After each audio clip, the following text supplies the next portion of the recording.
All right, plenty to get through. Joining me now, journalist at the Daily Telegraph, James Willis, and media commentator, Carolee Katsimbardas. Welcome to you both.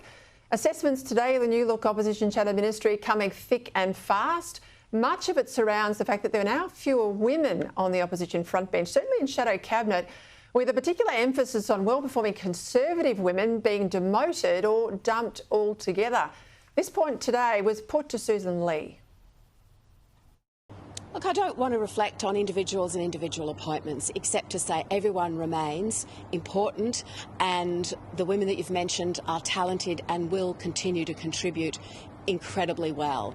40% of the new shadow ministry that I announced is women. Of course, Pete, I want to see more women come into our party, and I was able to announce women who are younger in terms of their political career, and I know that they're going to do very well too.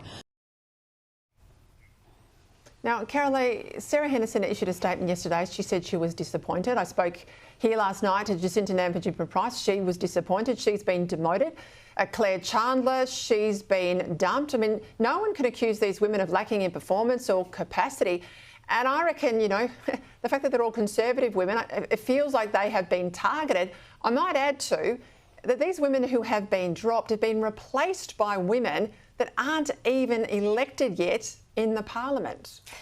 Peter, that's a great point. The other point to make is, thank God there is a coalition again, but the problem is these women, Claire Chandler, Jacinta and also Jane Hume, they are women that have been in the trenches for the last 3 years. I mean, no one, without Jacinta Price, you know, she single-handedly achieved, helped to achieve the no vote as well.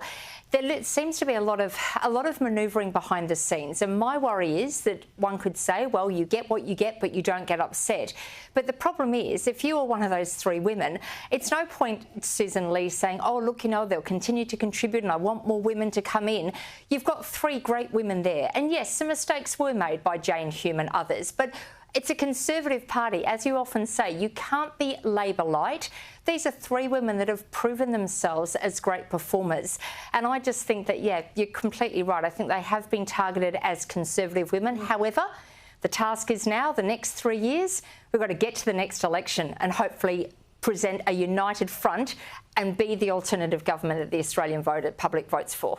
Yeah, look, and I'll make a point about Jane Hume too. She wasn't the only one who supported the work-from-home policy. I mean, Susan Lee was the deputy leader. It would have crossed her desk. Angus Taylor, who stays in the shadow cabinet, it would have crossed his desk. I think there's a bit of cherry-picking of blame there going on. Now, she's not a Conservative. She's a moderate, but I don't think she should be on the back bench.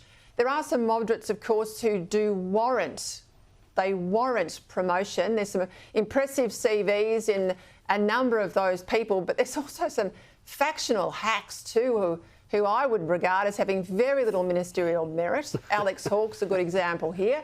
I mean, he's been parachuted right into cabinet. The place is going to leak like a sieve. I tell you what, I don't know that I'd be happy about that. There are some other good ones, though. I do concede that. I just think this has been, James Willis, the cabinet you have or the cabinet you create where you're basically making more enemies than friends. And that was a hallmark of sort of the Turnbull era. We don't want to go back to that. And we know Peter Dutton was able to put moderates and Conservatives there and hold the show together. I think more than ever that's the job of Susan Lee, and to rebuild, listen and rebuild.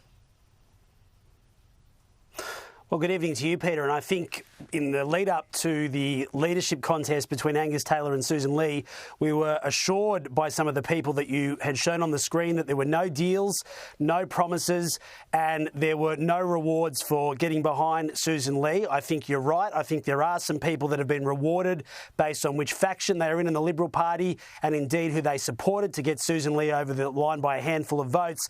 On the women that you've just identified, Sarah Henderson, Jane Hume and also Claire Chandler, I think they were three of the great performers in terms of cut through with the media. They did a lot of media in that first term of the Albanese government. They've got a very good public profile, and I think they've got good relationships with a lot of media outlets, and I think that does count for something. So to not reward that and identify that is a mistake in my view.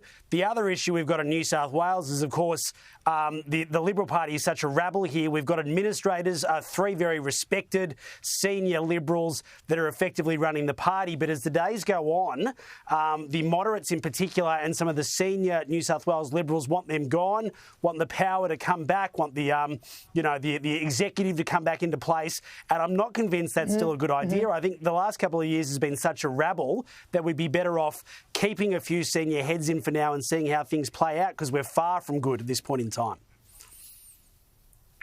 Yeah, the people you speak about there, two former Federal Party presidents, Alan Stockdale and Richard Alston in particular, both of them are redrafting the Constitution in New South Wales. That's what they were asked to do, prepare the party for the federal election and also redraft the Constitution. And James, they want to put more power back in the hands of the rank and file, the factional warlords on the right and the left. They don't want that. So they don't want this federal intervention extended beyond the expiry date of June. A lot of members want it extended. A lot of factional bother boys do not. So this will be a showdown very shortly, won't it?